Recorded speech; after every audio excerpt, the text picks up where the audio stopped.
So, today everyone, we're gonna do top 10 sad RPG music, reaction, crying, all the good stuff, right? So last week we did top 10 Final Fantasy sad music. It was caught with the cry, Ares team, Tifa's team, Yuna's team, and so on, right? But now then, talking about Seiken, maybe Saga, Wild Arms, whatever. Let's see what happens. But I'm also gonna do a little bit of reviews, right? When I get into these games, I have played all these games, and of course I worked in the industry mostly as a goal, right, to work on like JRPGs, got my dream, right, to work on Final Fantasy a couple years ago, and I had like two goals as a teenager. I wanted to work on like Blizzard, right, for like StarCraft and so on, and I wanted to work on like Square Enix, and then kind of Capcom because of Street Fighter, fighting games. Right? There's kind of those main genres. So I know all about this role-playing game. So leave a comment below. But I think that it feels more natural to me that of course we're gonna react to the song when I talk about it, but also perhaps review a little bit of the game, right? And I'm definitely gonna do more of like the top 10 whatever game reviews as well and so forth in the future as well. But I want to do music now then, as with last week. I'm gonna start with Grandia 2, okay? And just to be very honest here, guys, I did not too much fancy number 10 here, so jump into number 9, okay? So I say top 10, honestly, guys, it's probably gonna be more like last week. I went over like 20 songs, right? But I just think the top 10 sounds better as like a title for the video, honestly. But I'm gonna go over a bunch of different songs, right?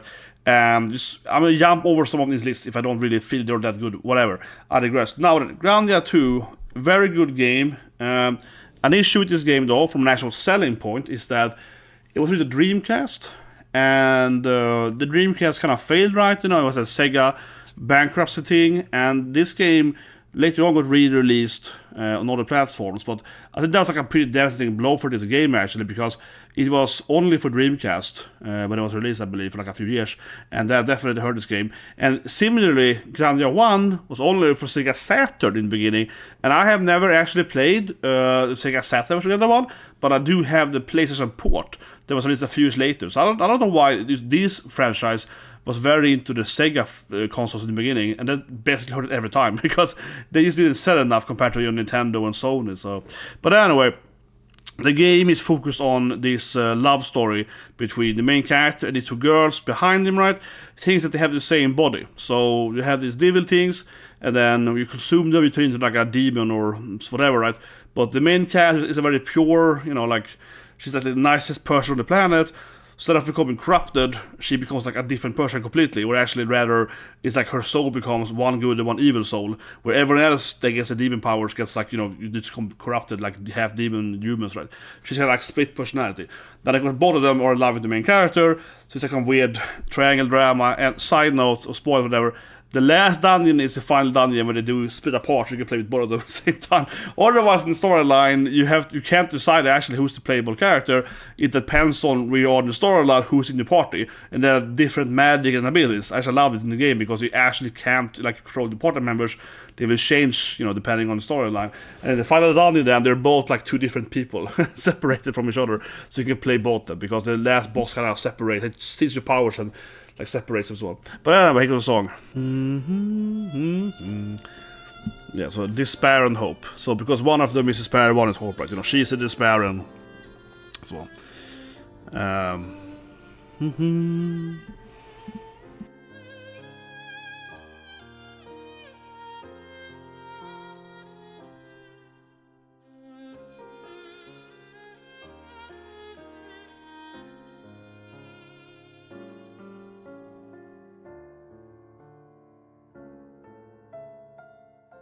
Pretty short here, I have to say, from this list here. They couldn't have been like a minute longer, but whatever. Yeah, I think it's a pretty good song. Like I said, right, the theme is that the way I was playing the game more, to make it make more sense, so it's a pretty sad game overall, right, as you expect from JRPGs, is that God is dead, okay? It's very much that game, God is dead. I don't want to spoil too much. I think it's a very good game. I love the elemental system and so on. But basically, right, the game starts with the two gods fighting each other. Like Satan and, God are fighting, right? And they kind of kill each other. So it's kind of like the world really has no god. And the planet is split in two. Because like the god cut itself open kind of thing. And then it's like God won this guy. And then the devil parts are kind of like everywhere. But then obvious spoilers, right, so to speak, is that actually God lost the fight, right, of course. And the demons are actually kind of trying to, revive Lucifer then, but there is no actual God or whatever, something like that. It's kind of like, actually kind of an obvious kind of story bit that, no, actually God kind of died fighting him, you know what I mean? That's why everything is terrible, yeah. It's kind of similar later, right, to the Xenoblade Chrono games. We have like two different giants fighting, right, two different gods. But in those games, then of course, gods actually the world itself is God, right? Okay, now this here is a great song. This is a great game that I feel people have played, Rouge Galaxy. So it's a very pirate themed. Gives you that One Piece feel, honestly, I felt. You're sailing around on ships and so on.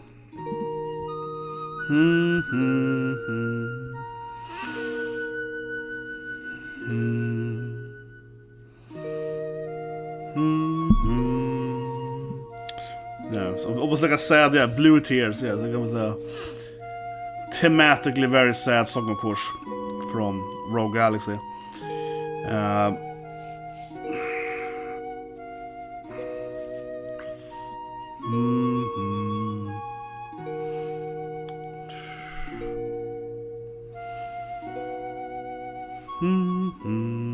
Now, Rouge Galaxy is a game I could certainly see myself doing a separate video on.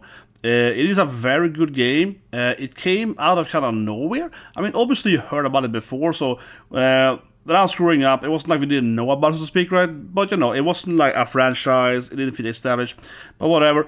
And it has so many good parts.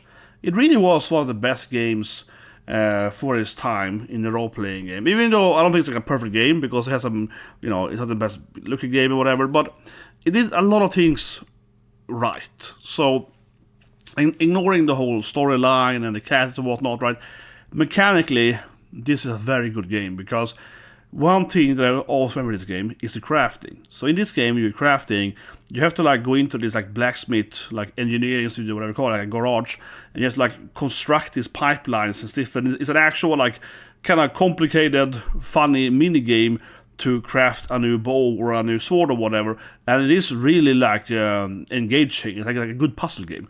So I mean, honestly, Rouge Galaxy might seriously have like the best crafting like ever seen.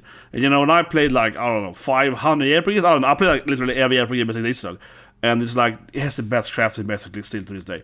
It is fantastic. It's a good thing, and a lot of that stuff is in this game. The mini game, that's like bug chess mini game, is also really good. Not the best mini game I ever played in my life, but also a very good 9/10 mini game.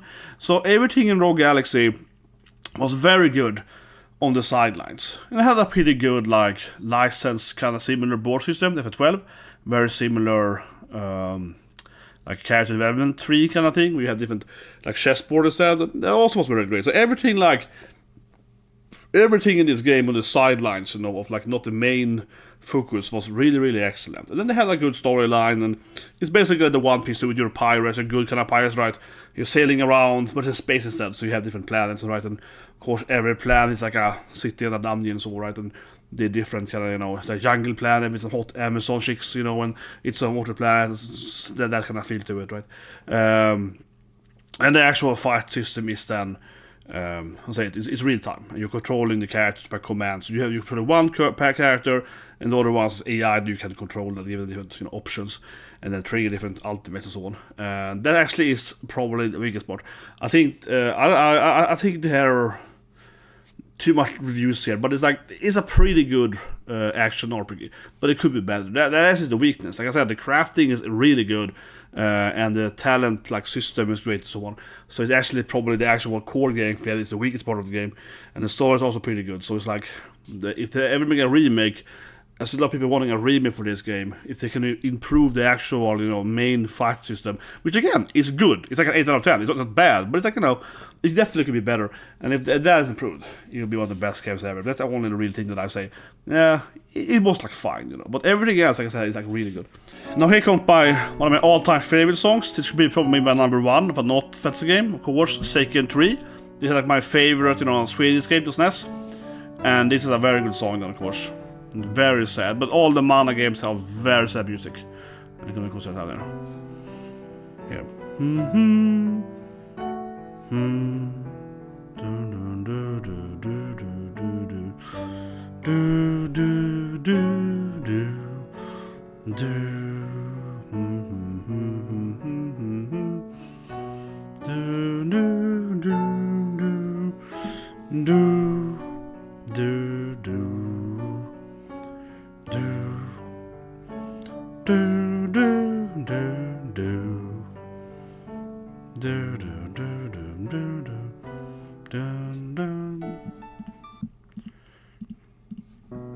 Oh, Sparkman.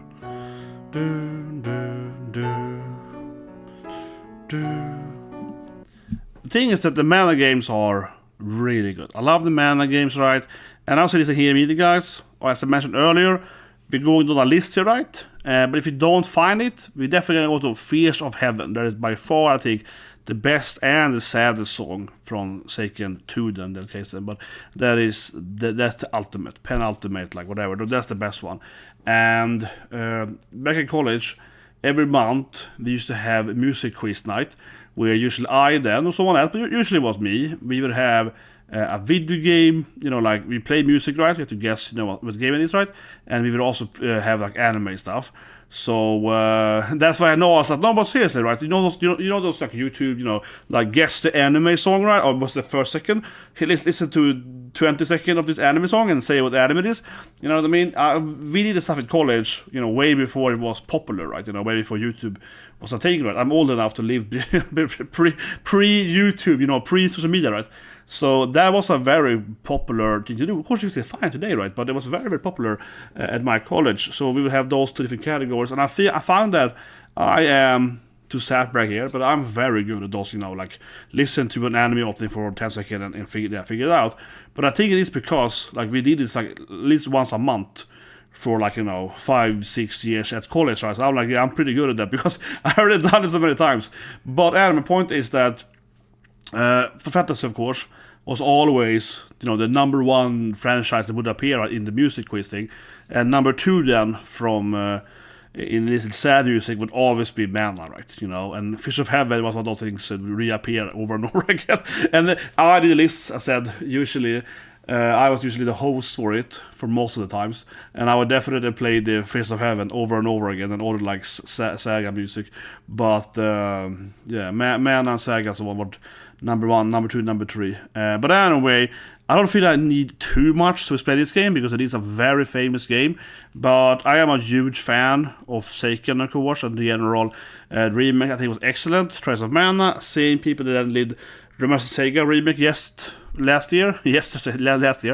But overall, right, this is a really good game in many, many ways. But I think what one thing that Seiken did that we cannot deny at all, even to this day, right? As you see here, you have 6 like main characters. So the Mana before this game, right, is a very popular game. It's one of the most beloved games of all time. It's a very good game too. And this game here is also incredibly good. It's one of the best games ever made. But I think that one thing, again, then, that Seiken 3 did so well is this replayability, right? So you have 6 main characters, there are 6 classes, and when you start playing the game, you can pick 3 out of 6, right? You never actually play those 3 characters. So at least, at minimum, you want to play the game twice, right? However, when you reach like an advanced class, right, you're like a knight, then become a paladin or whatever, you have to decide light or dark. And then once more. So the replayability is very, very high, and how you combine different classes. To this day, this is one of the best, like job class systems, right? Because if you have the priest going light, you probably want to have the knight going dark and so forth. It's very like how do you combine these things. And in the remake, you add another layer, so you have like 3 steps up. So it's like a lot of different end paths, right? So you want to replay the game from the full beginning with all the characters, or you might want to replay, you know, like a fork, right, to change different classes or whatever, right? And it's permanent. You can't like respec, which I think is good. I think actually allowing to play the respec usually these games is a negative, right? It's one thing to respec in like World of Warcraft, because you play end game content for like 1,000 hours, right? But respecing these games, it usually actually hurt the game. It's better forcing the player to say you can only pick once. Do you want to be an evil or a good character? That's it, you know. Usually it's better, actually. And lastly, there are 3 different end dungeons and end bosses and main storylines, right? Depending on who you play, right? So 2 characters each have the same like main enemy, connected to them, their personality, their background, and their family, and so on, right? So you also have to play the game at least 3 times, see all the endings, and so forth. So the game had massive replayability, and the remake makes it better, honestly, because they also let you like, when you replay the game, you have a new game plus in the new game, right? So you can like carry over your passives and so on, which makes it kind of like it goes faster, I guess, but it's kind of fun. You can carry over some other classes to the other class. You can combine even more, right? So it makes the whole like class system even better because you have different passes and so on. So that's great. And they also added some super bosses and so forth, right? Which could have been harder, but at least time does you could. But anyway, that's a great game. All thing they missed on the remake was of course allowing multiplayer. Yeah, it's a very strange thing.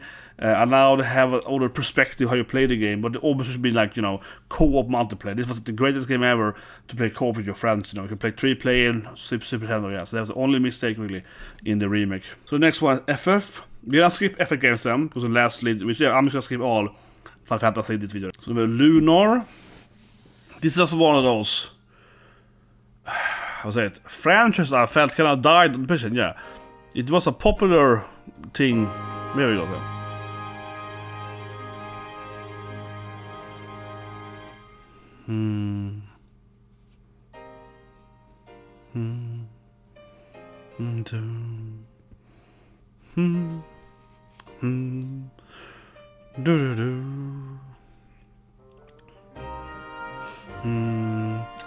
Makes me kind of smile more though. Nobody.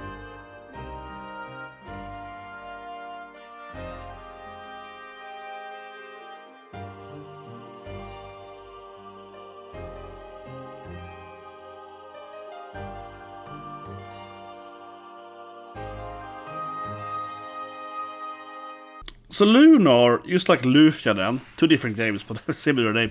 We might have Lufia later on the video. Both of those games, but with Lunar then, is one of these games that had a pretty big following, arguably pretty big, back in these days that on the PSX or the PlayStation era, but they just never really did more of this game. They just never really, it just kind of died out there. It is, but I think that Lunar is, I'm with Frank here, I think it was a good game, but I don't think it really sticked out too much with the combat system or so forth. Like, I mean, I just went over there with Trust of Man, and I was like, oh, this game is the best game ever. I mean, no, but that's kind of what I mean. I can't honestly really remember that Lunar had anything like really unique. It was more like a really good, you know, it's kind of that, as you should say about Blizzard, with World of Warcraft or whatever, but even Warcraft 3 and so on, was that Blizzard was very known as the company. They didn't invent anything, but they just like perfected everything, right? They took something else that was a good game and they polished that, right? And I feel Lunar felt like that to me, I think. Maybe it's arrogant at me, but I think Lunar was more like, it was a good polish, but I don't think it really had something like massively unique. So I think that's why people don't remember it now, because while it was a good game, popular after its time, right? You know, now 20 years later, almost no one ever talks about it because it didn't have something really, really special, right? It was just like a really good game. It was just, you know, good, you know what I mean? It was an excellent game, but it didn't have like something really crazy, something weird, right? I think so. For example, as I mentioned earlier, I think Rouge Galaxy is perhaps a worse game, right, than Lunar, if that's a fair point to say. I think that's actually probably true. But it's like, as I said, right, Rouge Galaxy's like craft system, that was kind of crazy. That was really good and crazy. That was very unique, right? So for me, it's like I actually do remember more of, but I have more feelings, I feel, for Rouge Galaxy, because even if I would say it's a worse game, perhaps, especially storyline, worse game, but, you know, it had more of a unique idea, right? So something like that. But it's also one thing, side note, and this is true for a lot of games though here, is that a lot of these games wasn't sold, in different regions, right? Seiken was never sold outside Japan. Everyone was playing it on emulators and eventually the remake and so forth, right? And this game here was never sold in Europe, if I remember correctly. Up there it says NTSC, right? So it was never released outside of in Japan and USA. So it's also one reason, right? Almost all the popular, remembered older JRPGs who had a worldwide release, that except a few of them. But for example, Seiken then, Secret of Mana had a worldwide release. Secret of Mana, the previous game, different title than outside of Japan, was incredibly big in Europe, right? Where I was a kid, Sweden, so yeah, it was massive. So it was just people were confused why they didn't. Yeah, it was actually that was it's a side note I mentioned earlier for a second, but Seiken not being released outside Japan was a very large confusion for a lot of people, right? Because the game before was one of the most popular games of all time, for its time then, right? It's like seen by many as the best RPG ever. Secret of Mana 1, I'm talking about back in the 90s here, right? And people were very confused why they didn't, translate the next game, because that game was incredibly, popular, again, for its time, right? So to speak. Serious, but I mean, today it's a cult classic, right? Yeah. But anyway, next thing, I call Star Ocean. Oh, this is very limited. Yeah, Star Ocean, of course, very popular JRPG. Good remake, or whatever it's called, remaster, maybe we call it, right? Turn more later, but yeah. So Star Ocean is one of those like super legendary classic, also called classic, PlayStation. This is of course not the first Star Ocean, but yeah, what place?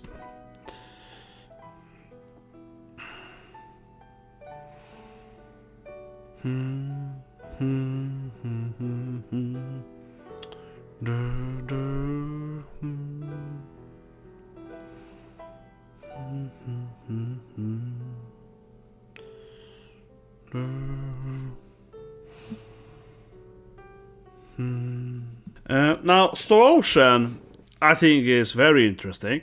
So, as I mentioned, right, Star Ocean was today it's a very classic, but it was very popular as well, very well received, right? The first two games, yeah. Star Ocean's second story was this, like, 10 out of 10, everyone loved the game. It was, even, like, basically it was one of these, like, living legends, where everyone was like, you have to buy this game, right, It was super popular, but after that, this is the third game here, it was still pretty good. But after that, man, yeah, I played the fourth game. I don't think I finished the fourth game, yeah. Star Ocean for me, and I think the people agree with me honestly here, is that it kind of fell apart after this game here, third game. So it's a little bit like that, where I feel like a little bittersweet. That's my feel to the whole franchise, because even though the latest one was like playable, it's not like the fourth one or fifth one or whatever was like terrible. They weren't like, I'm not saying they were 0 out of 10 games, but the first two games especially were like seen as, like 10 out of 10 masterpieces of, JRPGs. And yeah, after that it's kind of like, okay, then the fourth like, nah. So, but I think one thing when I played the 4 and 5 and so on is that I think the pacing was just so slow in these games. You're like, oh my god, the fact that we're still too dragging out everything. Some more of the stuff too is perhaps kind of, which irritated me in the fourth game. I think it was very stereotypical. There was like, oh yeah, I'm going to a new planet. Oh yeah, it's like space elves or something. It was just, everything was exactly what I expected it to be. It's just like it could be a fantasy game, but no, it's like spaceships between them. But everything else is just fantasy creatures. So I don't know, but I felt the game lost the purpose on it. But again, I come back to it as have it Lunar, where I feel that the first games were really popular and were well done. But I don't really feel like, especially with later games, that they had an identity where I felt, oh, this game has some really interesting, this X mechanic or something. I didn't feel like that really existed in the later games. Something that made them stick out. Otherwise, especially the second Star Ocean game was very much seen as this kind of, like everyone was cheering on Final Fantasy or whatever, right? And then people that were a little more hardcore, they were saying that, oh, actually, I prefer Suikoden or whatever, right? And then Star Ocean's second story, that very much was the Linux user, you know what I mean? That very much was that, like, super niche JRPG fan that was like, you guys like Suikoden and Final Fantasy, like Breath of Fire? I like Second Story. And I was like, Star Ocean, I think, became a little bit of that, like, no, it's the best game, yeah. I think it became that, honestly, and I felt there was, it became like the niche of niche franchise to like back in the 90s, early 2000s, definitely. Number 1 is Chrono Trigger. Yeah, this is super classic. So sure, I mean, obviously Chrono Trigger is gonna be like the one,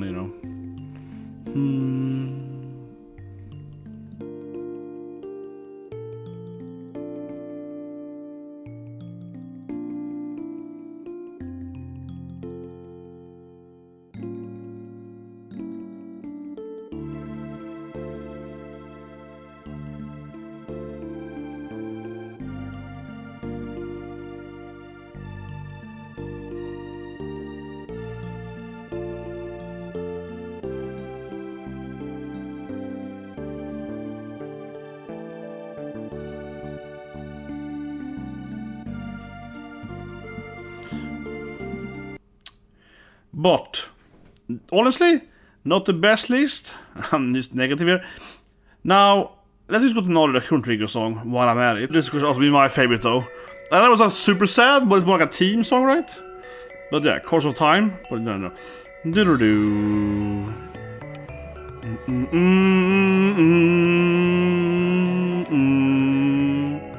Do-do-do-do-do. No, no, no, no, no, no, no. Do do do do do do do do. Do na na na na na na na. Do do. The thing is that Chrono Trigger, right, could have its own video easily. Yeah, Chrono Trigger has so many fantastic songs, right? That can maybe even next week. I don't know, guys, but I could easily make this top 10 Chrono Trigger.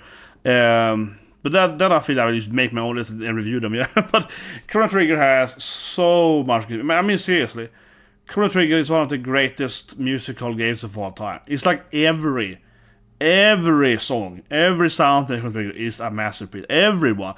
This is Square of Time and my favorite one. But everyone, 600 AD, all of the different like city theme songs, like the world themes are different.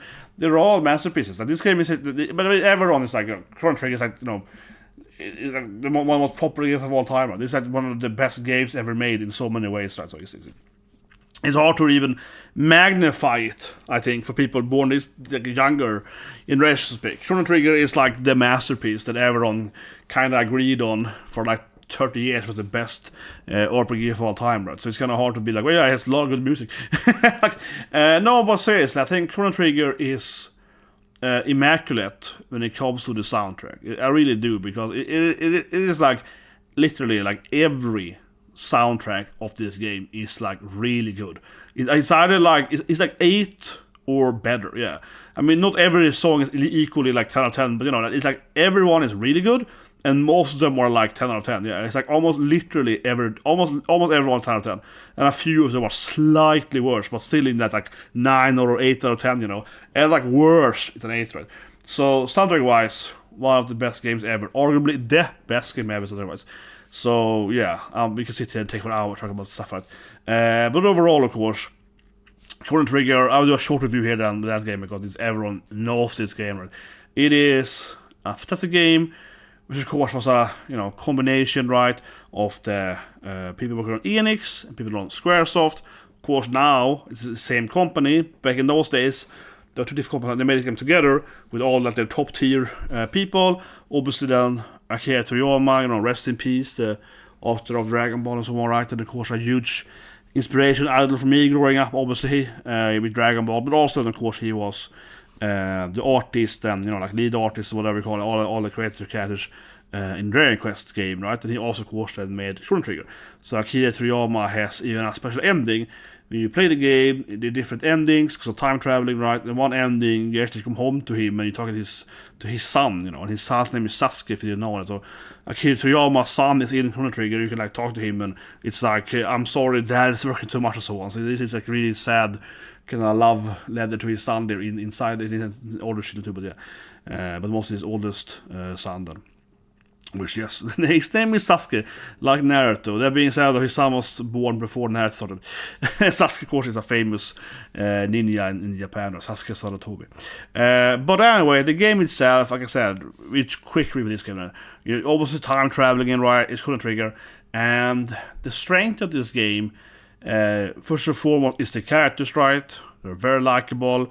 You got Magus, obviously everyone loves him, but Frog is a very, very strong cast, right? Robo. It's like everyone is a very, very strong cast, likable characters, great writing and so on, right?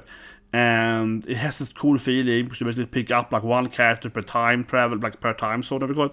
So that's great. But what I think everyone really loves in this game, right, is that it has the classic, like world exploration, finding different dungeons and all that stuff, right? But then you're adding the time layer on that, and like time traveling and so forth, right?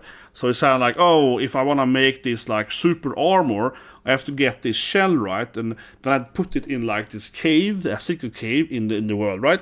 And then I have to go there, and then I have to time travel to the future, because then the shell has been hit by sunlight for like 2000 years, and now it's like a rainbow cell, right? I have to understand these like puzzle things, this like world building, world exploration in like a time layer thing, right? Because normally world exploration would be in 1x, so to speak, right? In one dimension. But this game is like time and the world, so you have X and Y, right?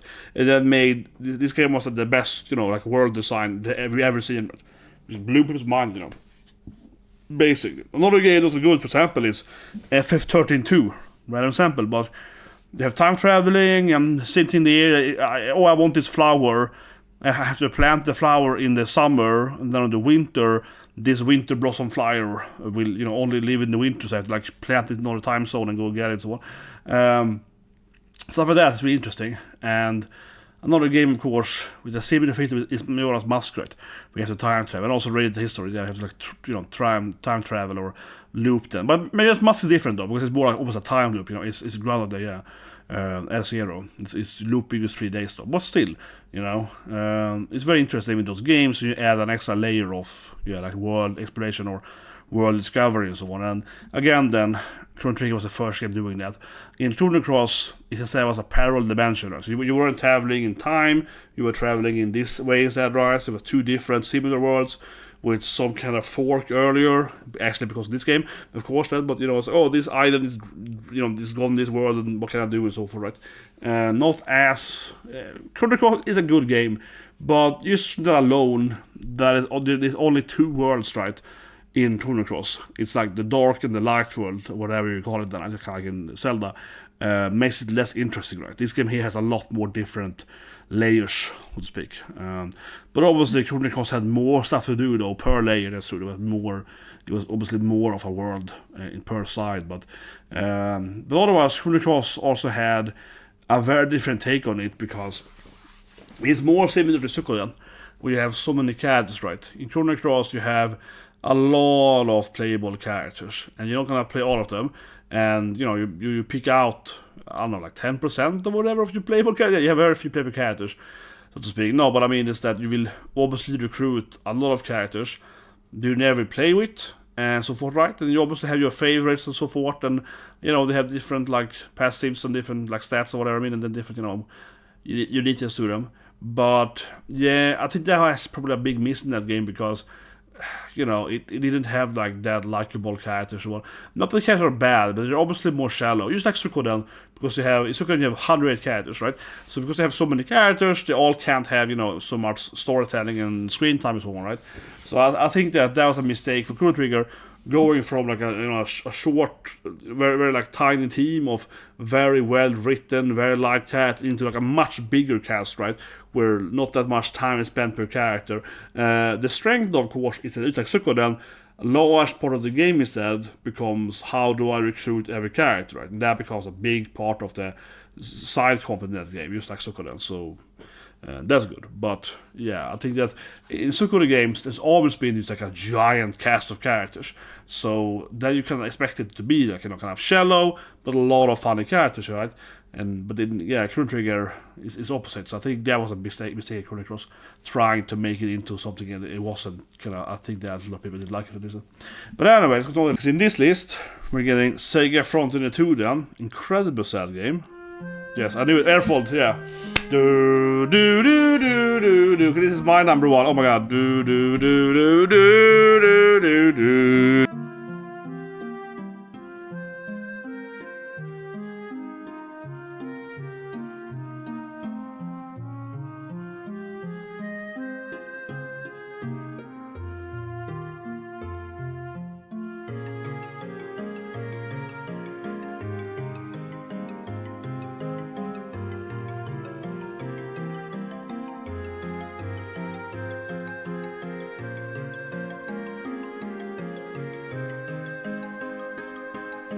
This part here. Do do do do do do do do. Na na na na na na na na na. Do do do do do na na na na na na na na na. Do do do do do do do.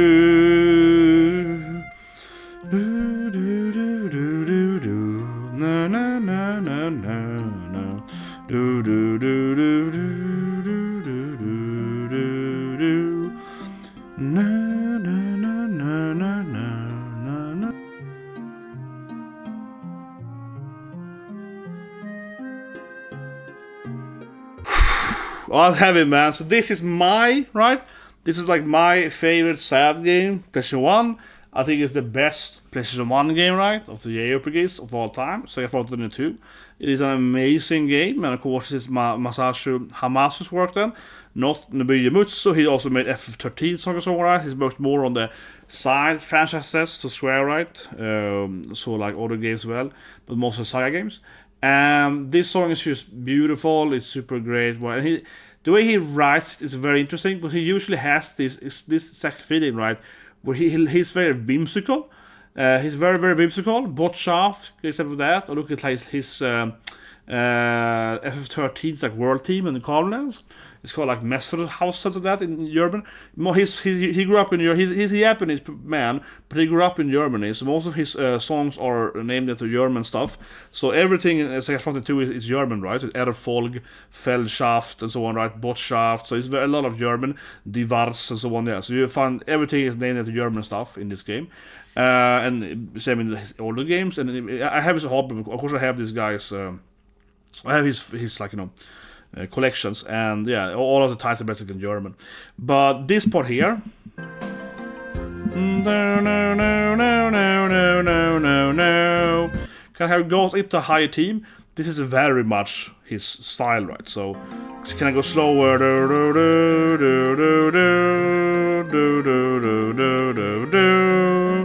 Then it goes up again. Do do do do do do do do do do do do do.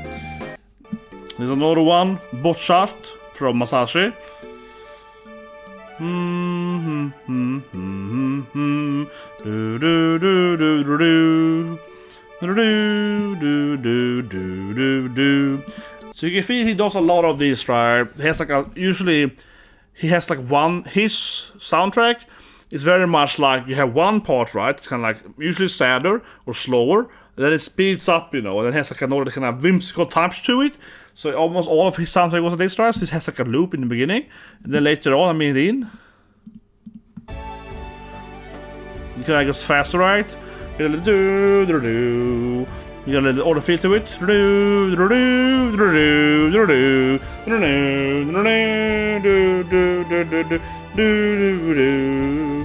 Yeah, the sun is coming in my face there. But yeah, so you get the point. He does this all the time, right?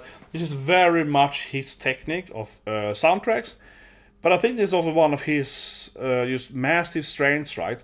As like a video game composer, because almost every soundtrack in this game that is all the game, but this is this is his masterpiece, in my opinion. Saga Frontier 2 is by far his best masterpiece. But whatever.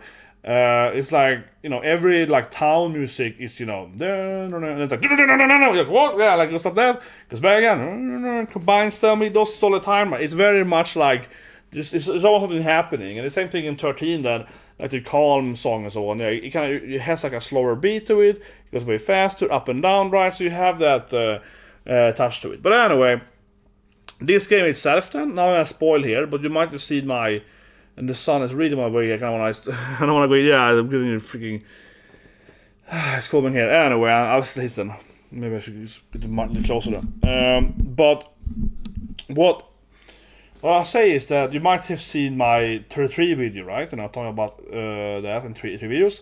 I am going to make another one where I look at the whole glazing disaster of that game, which I think is ridiculous, but I digress. My point is that in my story review of 33, right? So obviously spoilers now for both 33 and Saga Frontier 2. Massive spoilers, okay? Spoiler warnings now, guys, but it's important spoiler warnings, okay?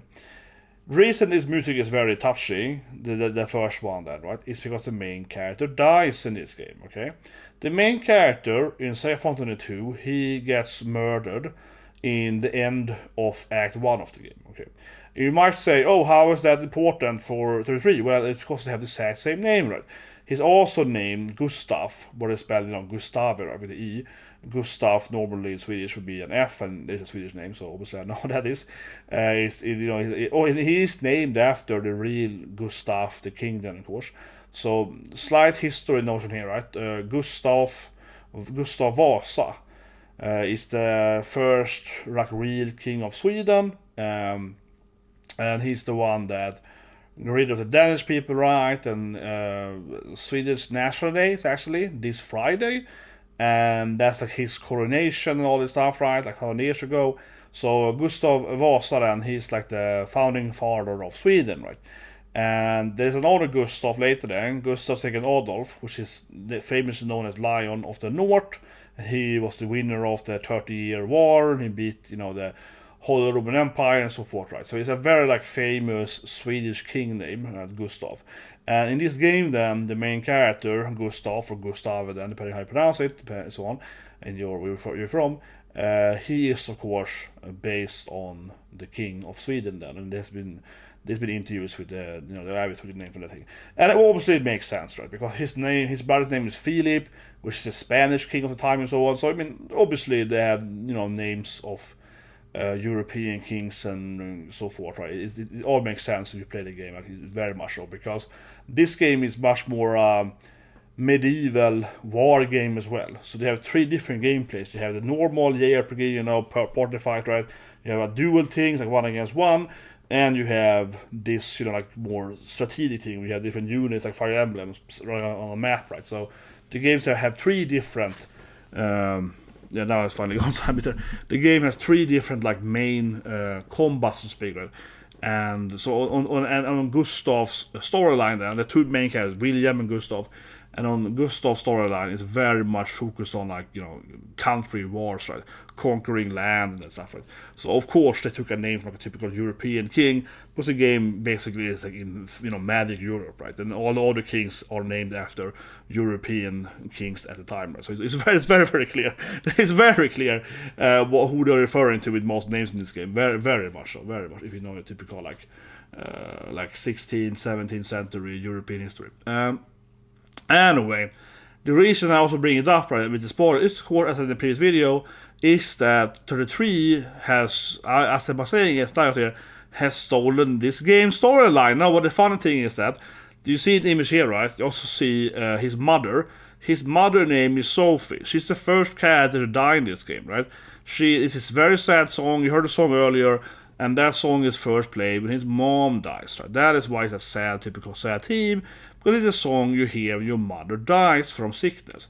Now, who dies in 33? Well, also Sophie. I'm not salty at all the people like 33. No, but seriously, I stand by saying that. I said in my last week video. It's like, oh my god. Immediately, when I saw 33, I was like, oh, wait, Gustave? They really have a character that even looks like adult Gustave as the main character? You mean the main character that famously died in one of the most iconic Square Enix games of its time? That's kind of suspicious. I guess it could be a coincidence. So it's like, wait, the first woman that dies in the game is named Sophie? Like Sophie from the same game with Gustave? Yeah, not a good look, son, father, whatever you call it. But seriously, I have a very hard time.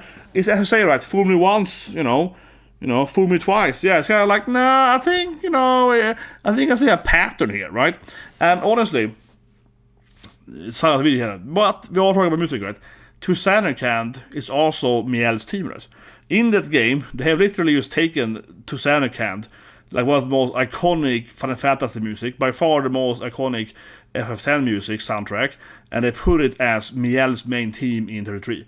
And also the art of Samarkand, obviously the painter's mountain thing. So it's like, yeah, I don't know, guys, but if I see 4 things from Square Enix, like straight up from them, yeah, I'm a little pieces. But anyway, I do bring it up, not to be like, oh, I hate that game. I do bring it up because, of course, my point mostly is that this song is sad, and I really love this author, Hamauzu, and these songs are played, of course, when both the character dies. Right? They are played when mom dies, and they're later played when the main character dies. I think it is the best storyline, more or less, of all the PlayStation 1 games, or JRPGs. It's an amazing storyline in this game.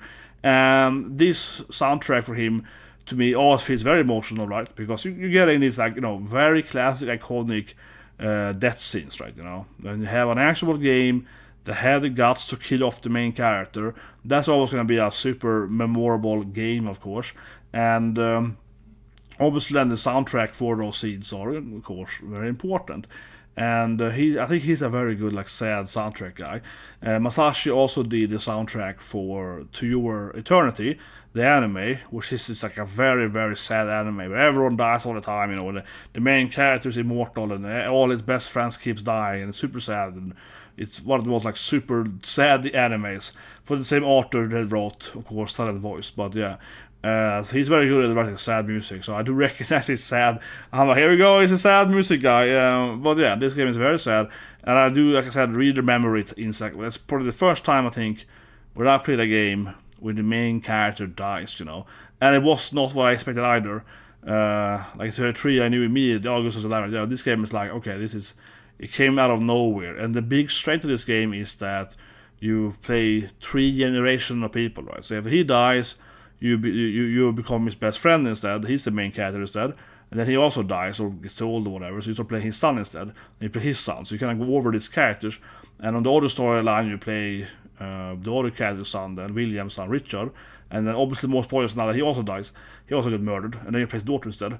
So he dies when his wife is pregnant, and then the game, like, time skips, so you have to play his daughter teenager. So it's like that kind of stuff in this game is just immaculately good writing in that time. I never played a game where you kill off, like, all the main characters. They keep like murdering half the cast. Yeah, they're like, oh, this cat also dies. But this is one of the strengths of this game, because in the other Saga games, it is very much, like, you have like 8 or more playable characters, right?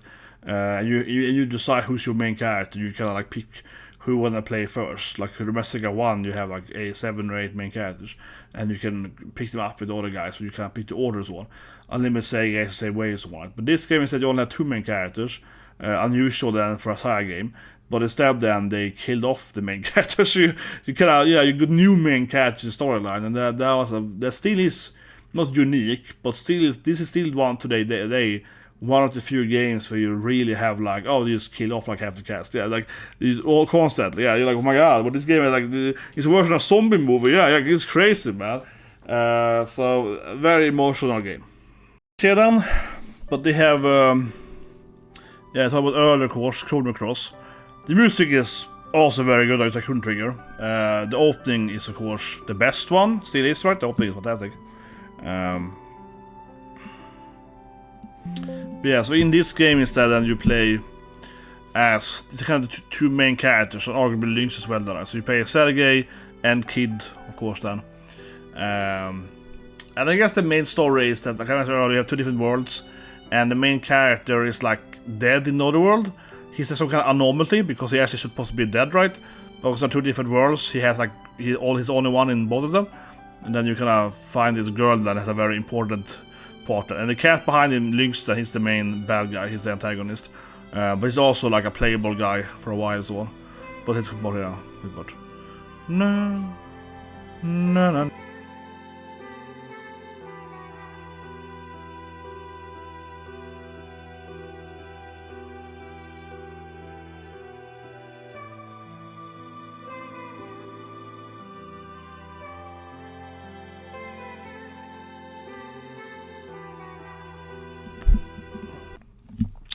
looking back to it now, this music reminds me of Nier Automata, right? They love having these a little bit like sad soundtracks. Then there's someone doing some kind of like, some kind of, someone doing some kind of, some kind of weird sound effect in the background. Yeah, I feel it's a lot of those in the Nier games. It's kind of how they feel a little bit. Maybe the same person did it. It wouldn't surprise me if the same person that did this on Squaresoft that later worked on like Nier 1 or something, 10 years later. It wouldn't be possible. But it's kind of how it feels when I listen to it now, yeah. But let's keep going because I talked about Chronicles earlier. So the next game on the list. So now this is like interesting. Very good game. Odin Sphere. There's a lot of time loop shenanigans like in Gundam yesterday. Odin Sphere also was one of these weird games that it's a very special game. Yeah, it's I'll explain it. It's like a 2D action game more than a role-playing game, though, to be fair. Yeah, I would say so. Is this game even an RPG? Wait, is it an RPG? Yeah, it's like I guess so.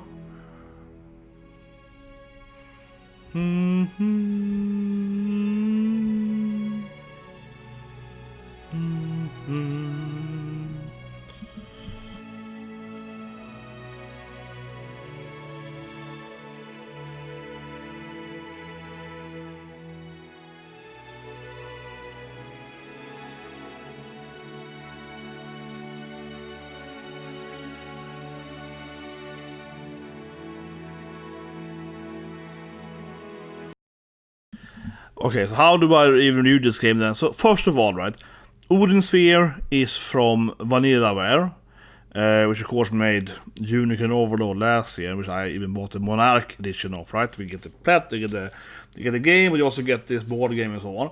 And the game they did before that, of course, is 13 Sentinel, which is like a vision novel RTS mecha game. So first of all, right, this is a very cool studio because they make kind of weird games.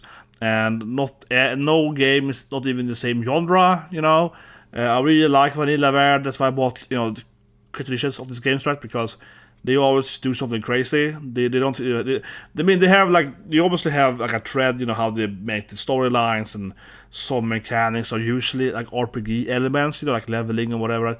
But they certainly doesn't really have like a main genre. They kind of just take something, and obviously it's Red Dragon, and they kind of just throw it together. That's one thing, right, with this game. Now, this game is a 2D like action game rather than like a typical role-playing game. So I don't... Honestly, it is kind of hard to say that Odin Sphere is like a JRPG in any normal way, right? Because it does feel more like a typical, 2D action game, right? You're running around these stages, but it also isn't Metroidvania because you don't have like the platforming. So, but it's like a 2D fighting game, right, or whatever you call it. Like you're stuck in one screen, and obviously you have the elements and you're leveling up and so on. But I was thinking of what a similar game is, like Setsuna maybe, if that, Rise of Ruin or whatever. I'm thinking like what a game is similar, but the actual fightings, right, are more similar to like Castlevania or whatever. When you're fighting a monster and you have your weapon and you punch them and then you level up, right? Because if you take away the actual, like the Castlevania castle, so to speak, right? Look at Symphony of the Night or something similar to that, right? Bloodstained or whatever. Then we remove the actual exploration and we look at just the fights. Then it is kind of what this game is, right? Like a 2D action game where you have levels and abilities, but it still is, that's the gameplay, right? But instead of having that, like, Metroidvania exploration, you have these, like, weird time loops and shenanigans, and yeah, that feels very Vanillaware. Third Sentinel has a lot of time traveling, right? It's very, very weird game. Extremely well written. Yes, Third Sentinel has one of the best stories of all time. Incredibly well written game. Better than Odin Sphere 2, yeah, much better. But you get my point. It's kind of like, that's kind of how you traverse the areas, right? By having different decisions, like a light novel or whatever you want to compare it to. That's kind of how you change places more, arguably, so to speak. No, but it is a very interesting game. I definitely recommend people play Odin Sphere. It's a very, I can't even really... That's what I mean. I really do like Vanillaware. I can't really even put this game anywhere. It's like, yeah, this is a game which is pretty good. Third Sentinel, likewise. It's like like a light novel-ish kinda, but with these like RTS elements, so like tower defense, I guess, maybe, arguably. Very unique. You can Overload on the hand. It's actually where I would say that's Ogre Battle. Yeah, that's actually the latest game. It's a very good game. I love Unicorn Overload, but it obviously is like that is Ogre Battle. Yeah, with like the Fire Emblem, like romance or whatever. Actually, that game is the least unique game they made in a while, in that sense. But I really love Ogre Battle. Maybe we'll appear some list here. I love Ogre Battle, right? I'm talking about the first one, Super Hero. I mean, it was good too, but I'm talking about the OG one, 93, right? From, of course, my idol, Yatsubu Matsuno, right? I love Ogre Battle. So, Unicorn Overload is a fantastic game in a lot of ways, but I mean, it's less crazy than like this game, honestly, in a way. But it was like kind of a revival of that genre, right? So, because I really miss that genre. I think more games should be like Ogre Battle. And one game that I like too is Soul Nomad from Nipponichi, right? Which is like Ogre Battle, but way more complicated. And also more, in a way, Soul Nomad is a better game than Unicorn Overload, honestly. If you really like the grind stuff and getting into, min-maxing and so on, then Soul Nomad is a much better game than Unicorn Overload in that part, because you have more characters, more different classes and so on. It's a very, very interesting strategy game. Soul Nomad is a fantastic strategy game. But the storyline of Unicorn Overlord is also kind of weaker, tropic kind of thing. It's cute. Yeah, because Soul Nomad is weird. It's very Nipponichi Disgaea, I feel. It's strange storyline. But overall, I think that genre, this like, you have a bunch of guys running around on the map, right, like an RTS game, but you enter each other. They have a kind of cool like auto fighting game, and it is a really fantastic genre. We can see more of that.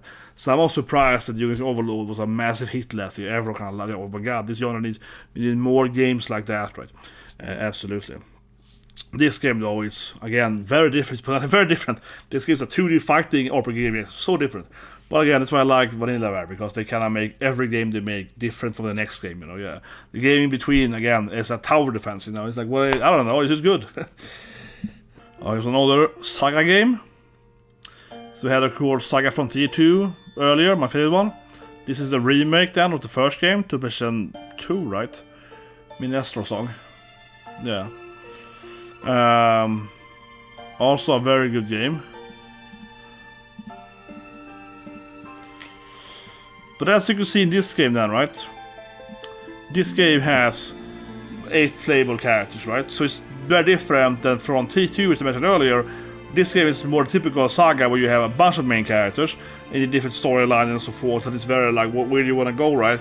Saga Frontier 2 instead was like, you're playing 60 years in time instead, and that's what you're killing off the characters. You have more than 2 main characters in that game, but you die, right? So it's sometimes. So that game was different in another way, yeah.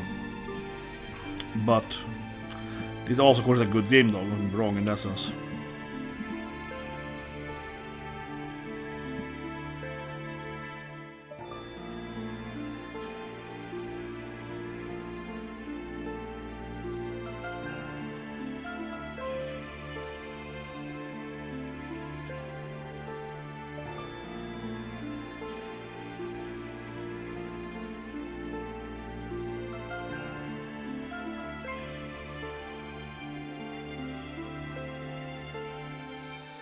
Okay, so this game then is a remake of the first Sega game, right, to Super Nintendo.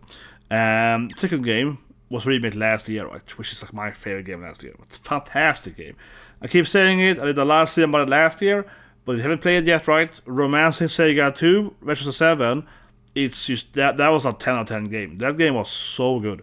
Everything was like perfect in that game. The strategies, the turn-based, the tempo between the different characters, right? Like you said the pacing. I mean, it's overall how to fight and the event flow, and like every fight feels like it really matters because you're losing LP in your characters. You have to think about it. So permadeath, etc. It felt like it was like an amazing game, and it was hard to, but it wasn't like impossibly hard. Especially if you had the ninja later on with the perfect beat and dancer. No, but it was a hard game.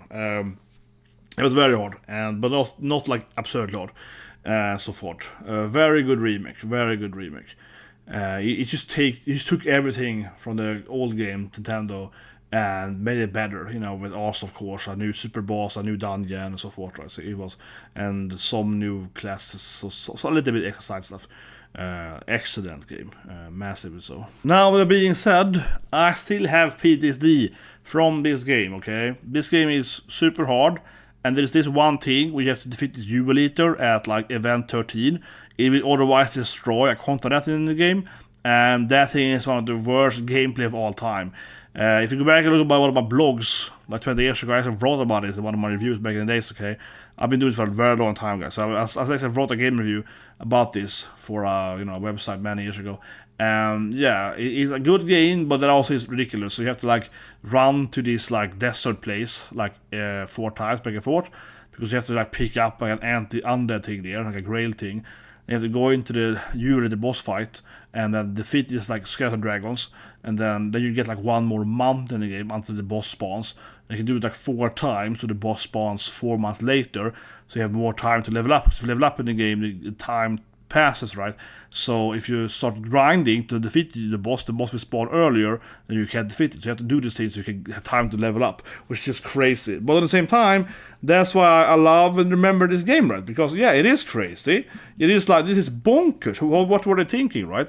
But that's why you should remember it, because yeah, this was so a unique game, and of course it was hard or whatever, but it was like, yeah, this was really, really unique. And that's why I think for me in a lot of ways, right, while I get frustrated, for example, with 3 years talking about it, how people are like, oh, this game is the hardest role-playing game ever, because it's like, yeah, you have to dodge sometimes, because you have to press one button to time stuff. It's not even hard in the game. Like, honestly, I beat the, Sekiro, Kazan, all those, Souls-like games. I'm like, yeah, that's like, yeah, it's like Souls-like light. Yeah, not that hard. Like, try this game, okay? This game is so hard. Like, that thing is so annoying. You have to spend like, I don't know, hours running back and forth. You have to avoid every fight so you don't level up, and then you can finally beat this boss. It's absurd, okay? This is like the worst, like, reverse grinding thing ever. And then you have to fight these different elemental animals and have to like grind them up. And this game is a good game, but it's also like the most hardcore role-playing game ever, man. This is so weird. That being said, Unlimited Sega is even worse though. Unlimited Sega is so weird with the character development system, and they have pacifism roots that are so weird. Oh, Suikoden. Oh no. Do do do do do do. Oh, this is sad now, man. Suikoden 2, man. Now we're talking classic.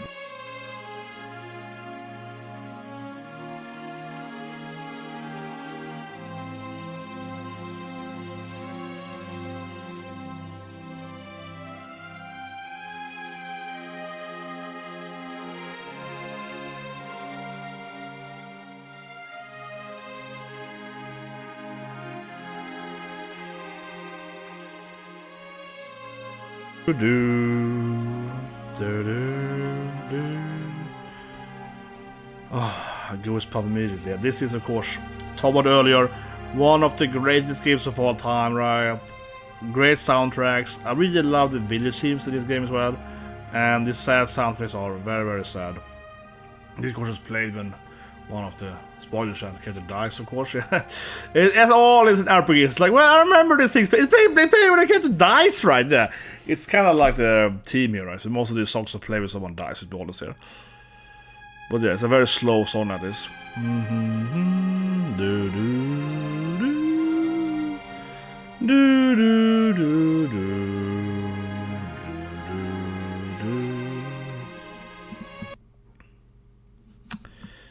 So, I mentioned earlier, of course, this is like one of the most classic role-playing games of all time. I compared to it earlier, I talked about how I think Chrono Cross was a little bit too much as Suikoden. Because the main thing, right, as you see in the image here, is in Suikoden, you have to pick up 108 characters, right? This is based on this very classic shiny story called Water Margin, or that Suikoden, of course, or the Outlaw, like Outlaw? Is it called? No, it's called, in English it's called like the Outlaws of the Marsh, or like Water Bandits, or whatever it sometimes. But it's like many different names. One of the 4 greatest books or literature art of China. And the older books, of course, are Journey to the West, Yellow, Mayan Yellow, and Romance of the Tree, of course. Yeah, the Yellow Turban, but anyway, the Suikoden then, the general storyline of Suikoden is really interesting actually, right, for East Asian culture, because it's very much, it's like anime before we had anime, right?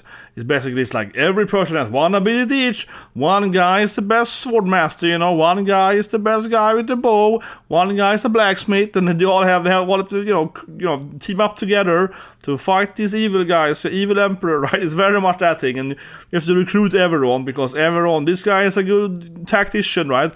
This woman is good at building boats or whatever. It's very much that feeling, right? This is actually how both the game is and the original book, right? So it is very much that, like, modern anime is like, this guy's the master of the fireblade strategist and so forth, right? But overall then, Suikoden is a very well written game where you have, similar to Saga, right? So you have food and you have both the strategies, duel thing, right? And of course the overall typical party fighting. But instead you have 6 party members because you have so many characters.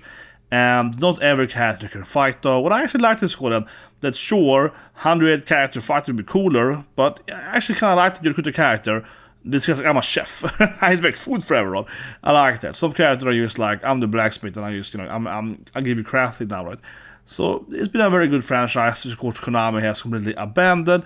It's not very dirty to say that I hate the new game though, right? I hate this. I made a video about it last year.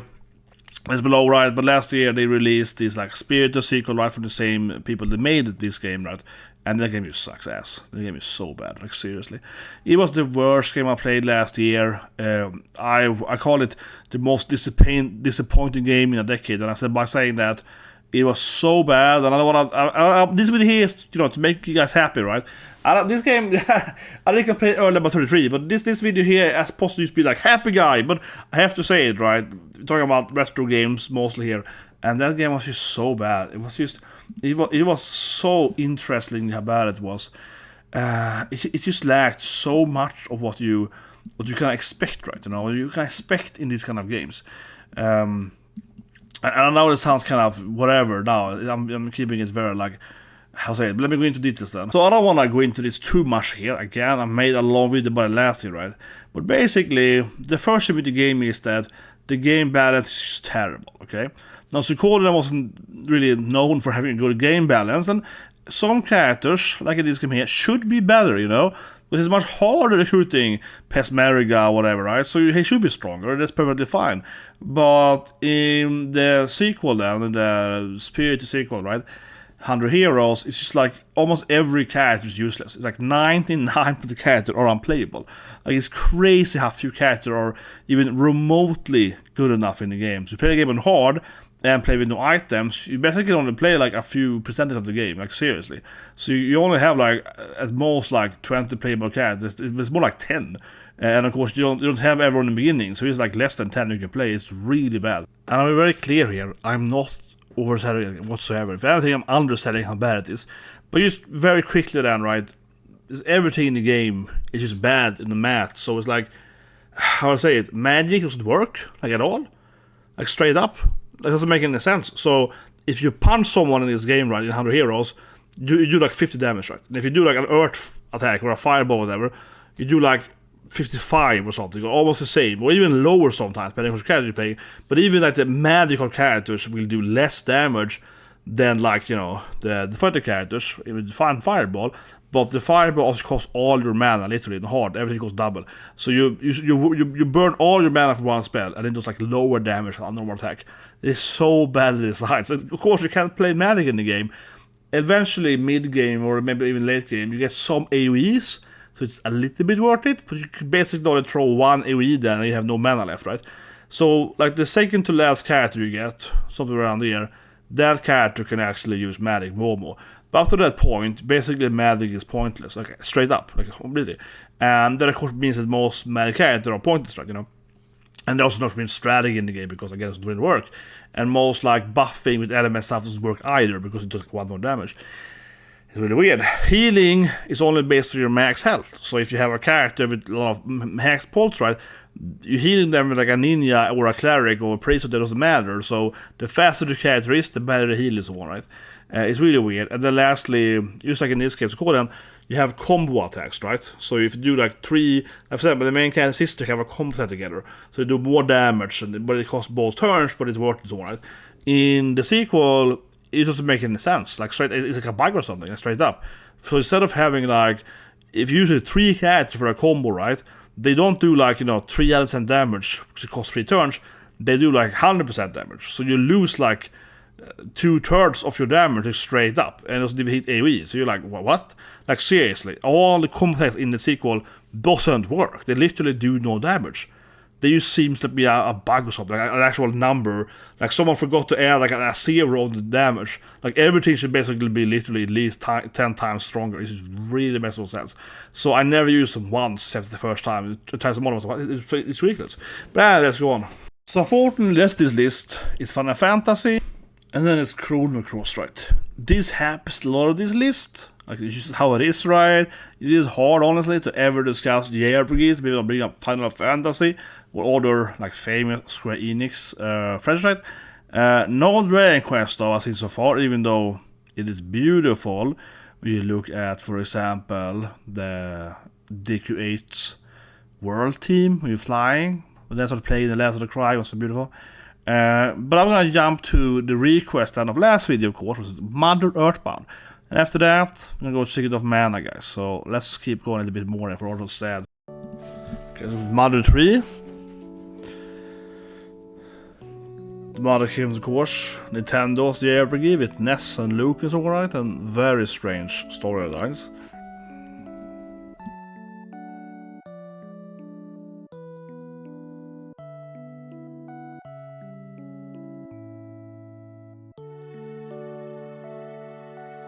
I always find the Mother songs to be very calm, though. I like the onset. Press it correctly now. Let's go again. No, just smash. Go to that.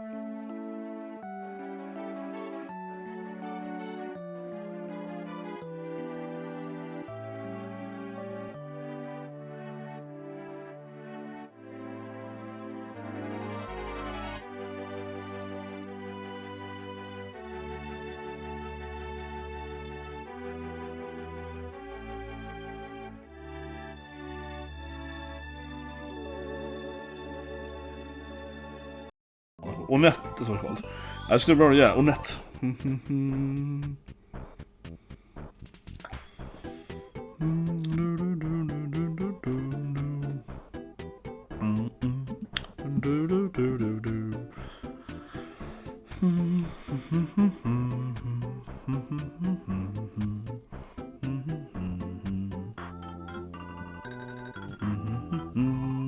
Now, this game never gets a remake, right? Because Nintendo is like, what the F did we do back in those days? Yeah, this game is so weird, right? There was like Mother, and the last boss is like inside a woman's vagina, basically, right? It's so confusing. You have to do this really weird thing. You have to go inside this like empty world thing, and you lose the sound or whatever. You're deaf or something. And this game is so experimental. I remember playing this game right when it was new, of course, the first game, and I was quite young then, right? And I was like early teenage, I guess, 12, 11, something like that. And I was like, I don't get it. Yeah, it was so hard. It's one of those games that have to come back later because just nothing makes sense in this game, right? And I do get people like it, and I liked it too, but I had to really come back when I was like, 14, 15 or whatever, the older, because the game is so cryptic, I mean, yeah, like, it's just so unintuitive and everything. It's like, yeah, of course you have to destroy that thing with that makes sense, that's how you build a submarine, It reminds me of another example, so what it reminds me of, right? This is other game, and what it reminds me of is this other game, and leave a comment below if you know what game I'm referring to. But I remember I played this game as a kid, right? And you have to make it rain in this game. So this is another kind of game, with a point-clicker game. You have to make it rain, right? And it's like, how do I make it rain in here? How do I make that, right? And it's like, you have to wash the car in the game. As soon as you wash the car, it starts raining, right? And that is kind of cryptic. If you're a kid playing a game, it's like, why would I know that? You know what I mean? But I told my father, he's like, well, of course. Oh, he's like, oh, I get it. Of course it rains after you. Of course it rains, after you clean the car, right? So he got it, you know what I mean? Because I was like, I have no, like, reference to that, right? I have no reference to this, like, adult life of, like washing the car and then sort of raining or whatever. Yeah, that's not something I would understand, right? And that's how Earthbound, I think, feels. even more a lot of times. You're kind of like, that's how it works, yeah. So in retrospect, it is a very good game, interesting game, right? But it is probably a large reason why they never remake this game, or make a new, the fourth game, whatever, fifth game, is because like, yeah, I don't know, it's just so non-Nintendo actually, right? It's also very weird. Weird as in like in endos, when stuff like that. I think Nintendo has moved like too far away from these kind of games, right? They have very much positioned themselves, right, as this like super family friendly. They were family friendly, of course, back in the SNES time as well, but now it feels like they really are family friendly, right? You know what I mean? They wouldn't dare, I think, to make Mother these days. This is so many weird stuff in this game, both in like gameplay weird, as in, how do I understand that in the game? How should I know that? Or like I feel, not very fair, like what's it, friendly as in like weird cryptic stuff, but also then weird as in like, oh yeah, this is kind of weird. Now I want to play my favorite mana song I mentioned earlier in the video. The end with the video, this song then. So very good. Oh no, this is sad, man. Oh, the goosebumps.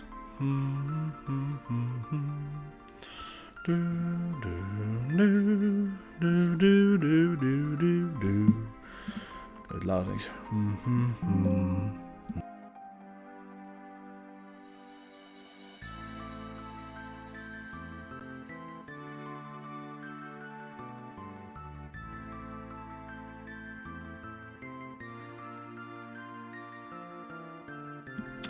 This is the ultimate goosebump, like sad music of all time, yeah. Do do do do do do.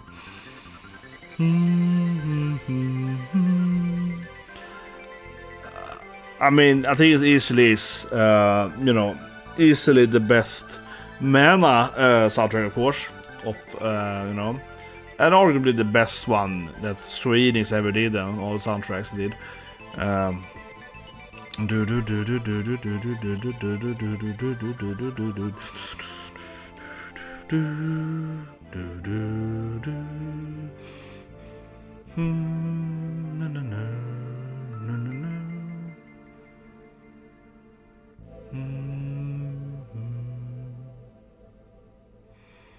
Man, it always takes me up. It always takes me up. It's always magical with pump. It's such a beautiful song. It doesn't have to have like the perfect wallpaper image too.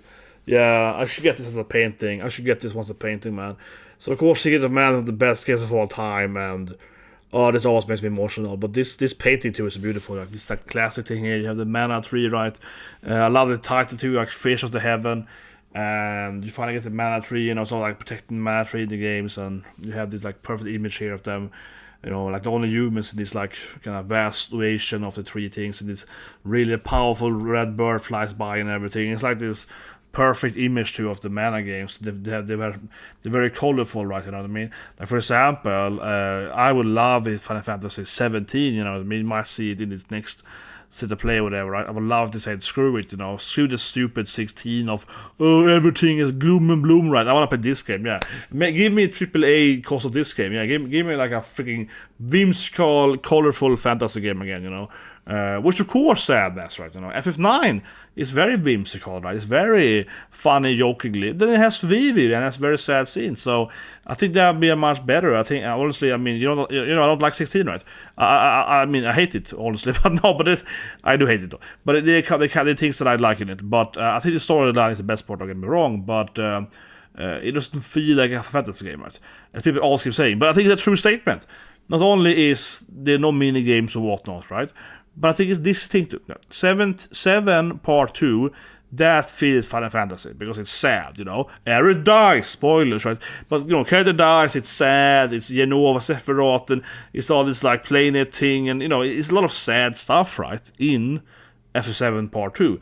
But it's also, whimsical stuff. It's a dolphin, it's a weird ass, it's Red dancing on the card games, like 7 Part 2 captures Final Fantasy, right? Because it's sadness, it's gruesome, it's terrible, it's weird sci-fi and so on, magic, right? This magic tech stuff is very, very gruesome. But at the same time, it has Red dancing playing a card game, right? It has both things, right? That what 16 is lacking, I think, to really feel like an FF game, because 16 only has the sad stuff, right? It only has the gloom and everything is dark and every hate is always war. Yeah, it only has that. Right? It has nothing of the quirkiness of the whimsical stuff, right? You know, the meta games are much more whimsical, right?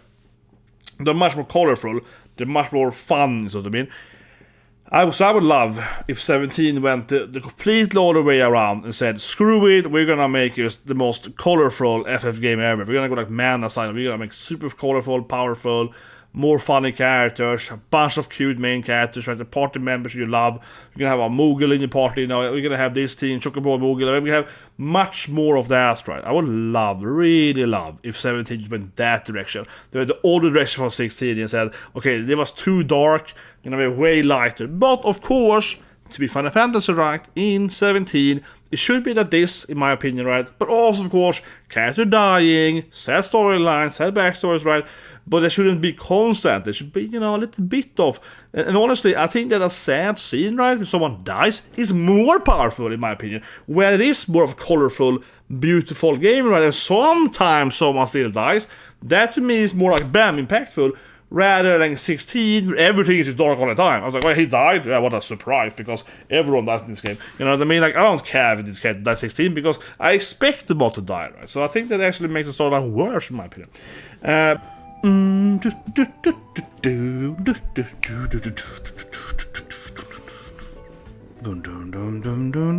We can't talk about just generally here, you know, JRPG music. You don't have Wild Arms, right? Now this isn't the Wild Arms sad, but I just want to play Town Team, guys.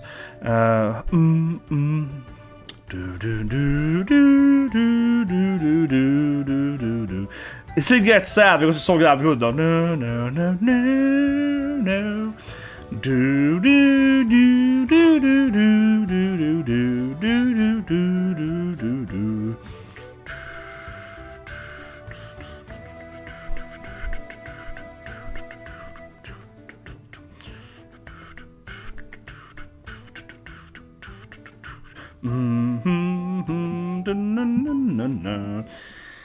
I felt that they go in the Wild Arms right now. There are, of course, sadder songs in Wild Arms, and this, you know what?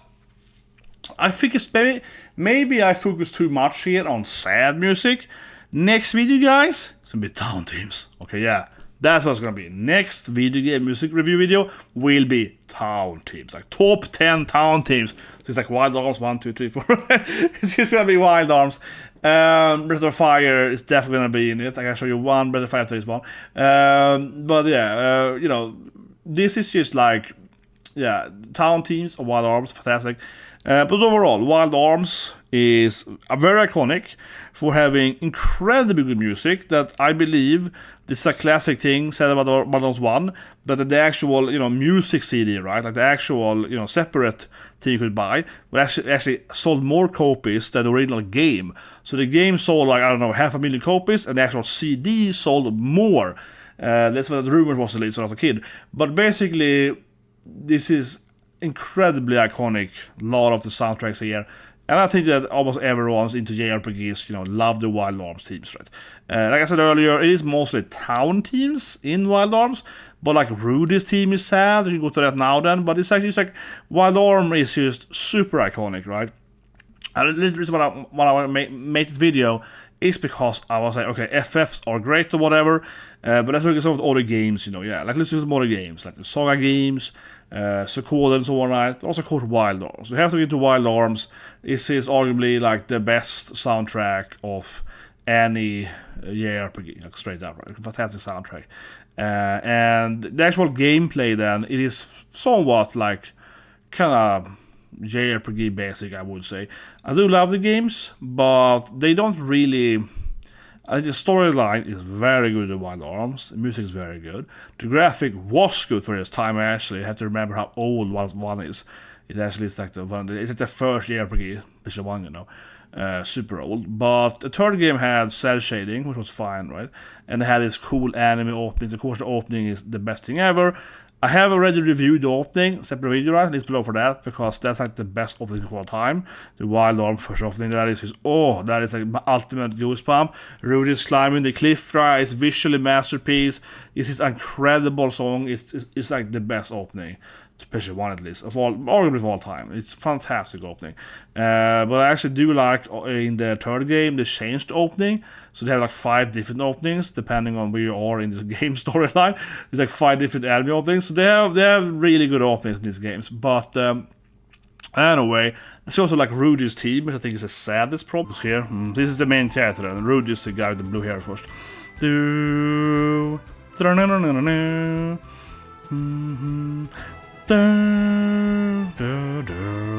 This is a place for this grandpa one yet. So of course, as I said earlier, everyone dies in the JRPG games. No, but it's of course played like when he's bullied and his grandfather gets killed, or he dies by age, and he's a demon and all this stuff, right? So it isn't sad on a surface level, but he has a very sad storyline. He's the main character. He's the most sad storyline this game by far. Yeah, this part here is like. But it's kind of about him, fighting his injustice, right? Rather than the normal sadness. So I'm gonna spoil the game, of course, now that's warning, right? But the storyline in Wild Arms, right? This is the same story in the third game because it's based on the same character. The first game is taking place later, right? But the storyline is that it's actually alien demons, right, coming to Filigates, a planet called it's like Earth, basically. And they are metal demons. It's a thing in this game world that the demons are actually like artificial, right? But they have like oil blood or whatever. Yeah, they're like living mechanics for some reason. But they actually do have like children or whatever. So it's like these are kind of alien species that are mechanical, sort of whatever, the silicon based, that kind of aliens, right? And they try to take over the planet, right? So basically it's similar to Genova, so it is. I love us, I know. But the storyline with Rudy then, what's the big spoiler here? He is, of course, also a metal child. He is not a human, right? He has more power for normal humans. His arms can be chopped off and they're like mechanic or whatever, right? So when you grow up as a child in him, he's like a bullied, everyone hates him. It's similar to maybe like Naruto or something. Everyone's like, oh, that kid is some kind of demon, right? And he's just like, no, I'm not bad, it's because I'm born as this thing, right? So it's that classic storyline when everyone hates the main character because he happens to be, non-human, right? He's like the only non-human child in the village. It is a little bit more mysterious, though, because they don't even know exactly what it is, to be fair. It's more like the older people, the children, or the parents, they know he's not a human, basically, but no one really understands what he is, right, so to speak, because that, of course, is something you have to discover in the game yourself, right?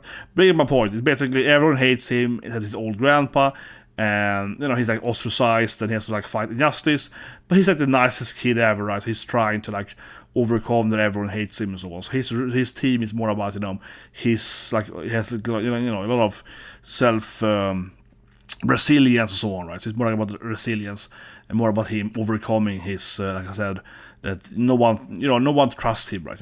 Everyone thinks he's evil and so on. It's kind of similar to, for example, Genso in Academia, which I think is one of the best parts of Academia, where Genso, which is my boy, my favorite character after Endower, he is bullied by everyone as a kid, right? Because in Academia, everyone has a quirk, right? Or almost everyone has a quirk, the powers. But Genso has that mind-controlling power, right? He has typical mental powers. His purple hair too, which usually in anime indicates psychic power, so that's why, obviously. But basically, my point is that his storyline is great because I love his backstory in the second season because everyone hates him, right? He has no friends or whatever, basically, until he starts school a little bit. But, because he's born with like an evil power, so everyone's like, oh, you're probably gonna are some girl one day, you know what I mean? Everyone treats him as he's like the bad guy because he was born with a power that usually villains has, in movies or whatnot, right?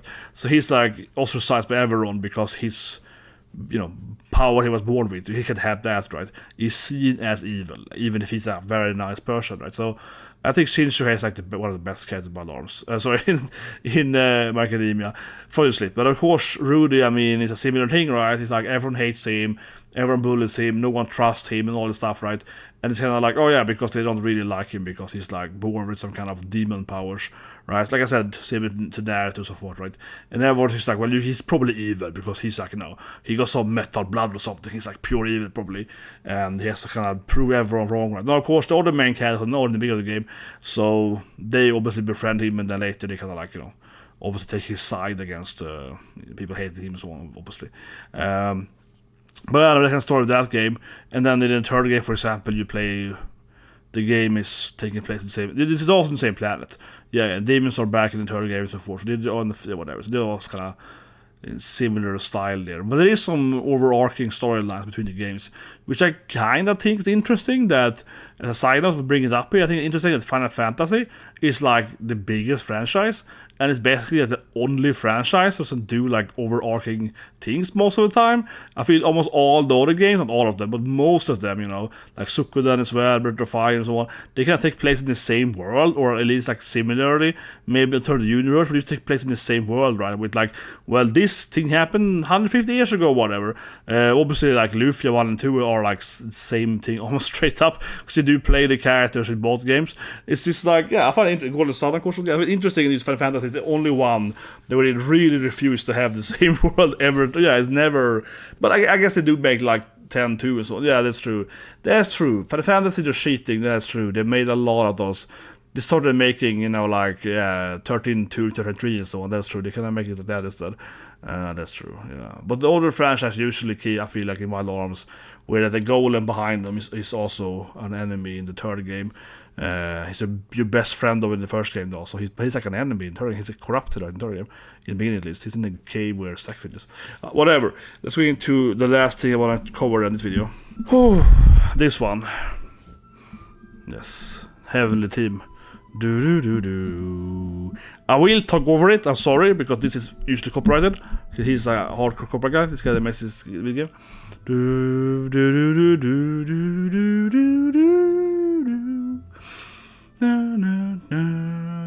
His best work though, his best work, absolutely.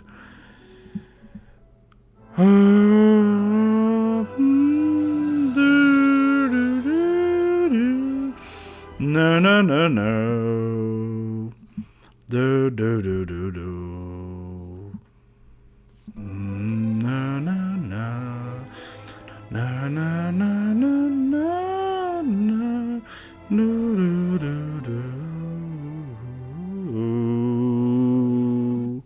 I'm sorry for ruining it. No, but this song I will say immediately here, because the person right behind Dragon Quest music, he himself, literally the composer, is like the most copyright hard guy in Japan, like straight up. He's actually like the president of like Japanese copyright side. Yeah, seriously, I am very sure he was literally the president of like a Japanese copyright board for like 20 years, something like crazy like that. So he's the most hardcore guy ever. And I'm just gonna say it right, this video will be long now, guys. I don't want to get copyright striked for specifically Dragon Quest, right? But that's also why I'm not gonna go into all the songs of this game there, because I know he's the most crazy guy ever. And I know people say, oh, but you can find on YouTube. Yeah, but he is so weird, okay? This guy is, it's very unfortunate.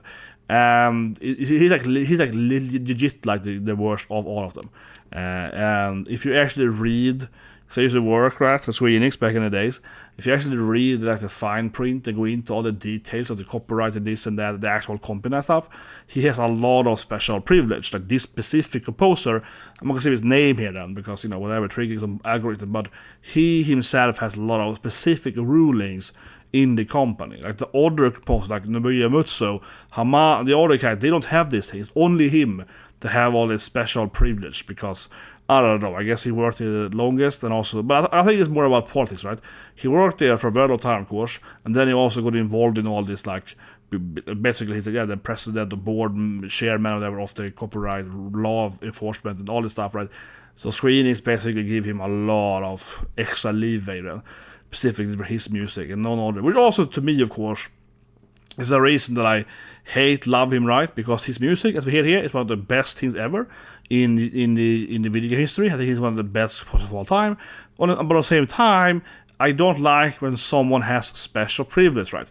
Not only does he have really, really weird views on like reactions or whatever reviews as we're doing here, but he also has this like, like I said, he's more like legally than, so to speak, at the company, right? More valuable, or has more rights to the music or the money or whatever, right? Than the other was, like, for example, Nobuya Mutsu, which I think most will agree he's the greatest, Nobuya Mutsu, right? I think everyone will say that he's more of a famous and more recognized and a better composer That other guy. They obviously kind of rivals. They used to be rivals back in the days, of course. They used to be like deadly rivals, right? And I think that he is obviously the winner, and even on internally companies, like I said, I worked at the company, and everyone's like, obviously he's both a nicer person and a better composer, right? And everyone's like, yeah, that guy's better. Yet the other guy has more, say and money and gets more like paid per game and so on. It works me in the wrong way. But long story short, I was going to bring it up because interesting side note here. He's a great composer though, and I love this song so much. They create a very good game. But the reason I love this song particularly so much is because it exists in this first time is composed is for the 8th game, right? But when you play in the 11th game, which is a very long game, it's over 100 hours long, and when you like unlock let's call it the third act then in 11, right? You unlock like flying again. So you already have flying or world traveling, whatever, doesn't really matter. Basically, you have several steps, right, of world traveling, right? So you have another flying team in 11, which is another song then, of course, which is new for that game. And then when you unlock the third act, you're basically changing, into the next story bit, and this is like the last act, and it's like the last part, and it's before the last boss fight. Suddenly, this starts playing, and I just remember I was streaming it on Twitch, like when it was new, and I always remember the tears are flowing. I was like, oh, heavenly flight! Yeah. It had this amazing theme because they started playing it in like a cutscene or something when you unlocked like the last bit of the game then. So this is basically you play the game for, let's say, 90%, you know what I mean? You have some few extra dungeons left and the last boss fight. Suddenly this more iconic classic world team Fly, which was playing from the this game is 10 years older, right? And you're like, oh, is that the heavenly flight? And then you go into the world map and you have this like new world team music, and I was like, it's so beautiful. It felt like the perfect transition there, right? Like they literally was like, oh yeah, we know you're gonna love this, so we changed the world team music into this classic, right? We're throwing in the classic world team music here instead. It's like cute little cutscene. Actually, you know what? New world team music. It was very well done. It was incredibly well done. Now I do think that Heavenly Flight is one of the best world team music of all time, regardless. But that was just so well oiled there, how they were like, oh, actually, what about this? So you like the new world thing? What about this thing as well then? Because they can start by changing a little bit of the world map, right? Oh, now we can have a new dungeon over there, and they have a cutscene like, here's a new castle over there, and actually, you know what? A new world team music, and I was kind of like that. So I was like, oh my god. It is a very good game. Honestly, I find it underrated how good it is. It's also like 110 or so, like actual storyline hours. It's an incredibly long game. You're like, oh my god! But it actually keeps going to, in a good way, like a TV show. This is another season, and it keeps going with the same quality. You're like, oh my god, it just keeps going, this game. You think you beat the game? No, it's like 30 times more. Yeah, no, it's like 30 more hours. You're like, what the hell? That was the last boss. Now it's another complete new game. You're like, what? So 11 is a great game. I also, of course, played the full Draconic, right? You have 6 different difficulties of Draconic, and if you play it on full Draconic, it is actually one of the hardest games ever made. It is in the genre, right? It's incredibly hard, actually, and I always recommend people to actually play the full Draconic, of course. Not because I'm just like a good guy, but it's just like, I really like what they did with that game with full Draconic, right? So the actual gameplay is very typical. Your turn-based, it's just turn-based RPG. It is strategy. You have buffs and debuffs and so on, right? And you have different kind of chessboard 3 system for the cat and so forth. But when you play on full Draconic, it actually is arguably the best turn-based game I've ever played in my life, because it actually, everything matters. I really love the Draconic. Everything matters because everything hits so goddamn hard, right? Everything is just so overly sized for your stats or whatever. So, for example, you have to make the boss go blind. If you don't blind the Scorpion boss, he will one-shot a character immediately, and you cannot overlevel, because another Draconic thing is that you can't level up. You're stuck on a certain level. So you have to actually beat the boss by skills. You can't beat them by, grinding. So you have to hit them with this debuff, right? So Full Draconic is amazing because suddenly stuff like oomph and stuff and debuffs and blind and dash blind and so on matters so much more. You really have to land these different debuffs, right? And sometimes the boss is immune to a debuff, so you have to find all the debuffs that you can use. So maybe you have to poison the boss because it has so much health points and armor, you have to do blah blah so on. So every boss fight is really gruesomely hard. You have to exactly figure out their weakness, and then of course use that, right? And certainly you have to change character all the time.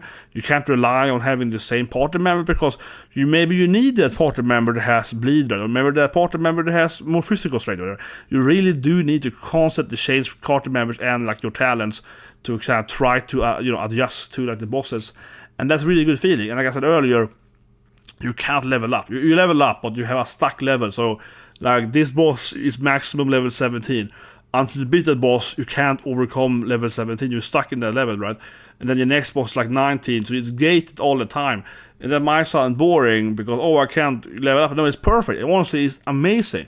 More games should be like that. It actually is sort of simple adjustment to the whole JRPG feel to it, but it makes so much sense because suddenly it's like you can never overcome a boss by just grinding. And I know, I like the too sometimes, go out, do all the side quests, right? And then you get so high level, you one-shot the boss, right?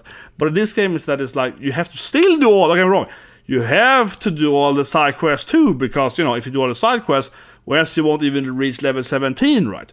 If you only do the storyline, you might be level, let's say, 15. And then you definitely won't kill the boss, right? So you have to go outside, do all the side missions, and then you get 2 more levels, and then you fight the boss, and then you will still die 10 times, and you finally kill him, right? But in older games, it's kind of like, you're 15 if you don't do the storyline. If you do all the side quests, you get to level 25, you know what I mean? It's too easy, right? In this game, instead, one of the other things that, it adjusts your XP, right? So you can't grind that much either. So you're gated, you have to get a certain level per boss, basically, and you also can't just easily get up to the level either. So it takes like, longer time to level up, right? It's more valuable to level up. And you have to really keep the points and so on. So everything is much better suits it. And then some other stuff too, like you miss more and you can't use armor or whatever, so it's harder. And those are not as fun, I think, because it's kind of like, one of them is a random thing, which makes the game much harder, which is annoying. That one is the only bad one. And no armor is fine. However, there's one thing. My only complaint in the system in 11, which is really stupid, is that the armors, you can't equip armor then, but it's like you will unlock, cool suits, right? Like for example, bunny suit Jade or whatever, and it has stats too, but it's a bunny suit. But she can't wear the bunny suit in full draconic, so you can never like change your character's visual appearance, because those costumes, right, you can't equip them because you can't equip armor. That is so stupid. That was just a blunder in that game. I said it in some video like 5 years ago, because obviously how it should be done, right? And I really do hope they fix it for 12th then, of course, is that the armor should give you no stats, right? If you unlock like a new cool outfit, like for example the bunny suit then for the girl, right? A hot, sexy bunny suit, you just make it that the bunny suit gives, 0, 0, 0, right? But because the bunny suit still gives you like 1,000 defense points or whatever, you can't equip it in the game. So you can never change anyone's outfit, even if you have like 500 outfits. You're like, yeah, that's great. That was a dumb oversight. Massive dumb oversight. I mean, from a balance standpoint, the exact same result of having all the armor just give you no stat increase, right? It would be the exact same result from a balance standpoint. But because they just had like just binary, no armor can be equipped instead, it's as a very silly oversight. Massive mistake. Honestly, I find it really, really stupid, because it's not easy to fix, right? In the code, instead of having an if statement, can't equip armor, it's like every armor equals 0. Yeah, it's like it's another the 2-3 lines of code, basically. It has to be really easy, honestly, right? Because you look at, basically, right, an armor would be like, it's like an object, like a matrix of different stats, right? And if you just go like 0 everything, you can do it different ways. But you can write like a while loop, and you say like, for every element in this vector or matrix, you make them all 0. Like go to, element 1, make it 0. Go to element 2, make it 0, and just loop through the whole list. And you can do that because there's a better way to probably do it, because if you have an armor that has like 7 different passives and one has 3 different passives, doesn't matter, right? Because your while loop just goes element to element. It doesn't matter, is the list empty? Take the next one, If it's not empty, take the next one. If it's empty, stop doing it, right? So then you can adjust for different armors that have different stats, and it doesn't actually matter. Sometimes people do a bug or bad coding, I find, because I think noobs, they're bad coders, they tend to write, like just a list of stuff which can like remove all 5 stats or whatever. And then suddenly a designer had made an armor with like 6 passive, right? And it doesn't work anymore because you forgot the thing. It's a very common issue in games. Very common issue, yeah. It should be, you have to have a dynamic list, right? so to speak. But if you have like a loop that just goes over it, to be easier. But anyway, I digress, guys. But yeah, there's 8 and 11, really good music. Terrible person that makes him know. He's like he's the demon of the music world in Japan. He's crazy. Amazing Christ. Anyway, guys, if you like the video, subscribe, slap and have a great day.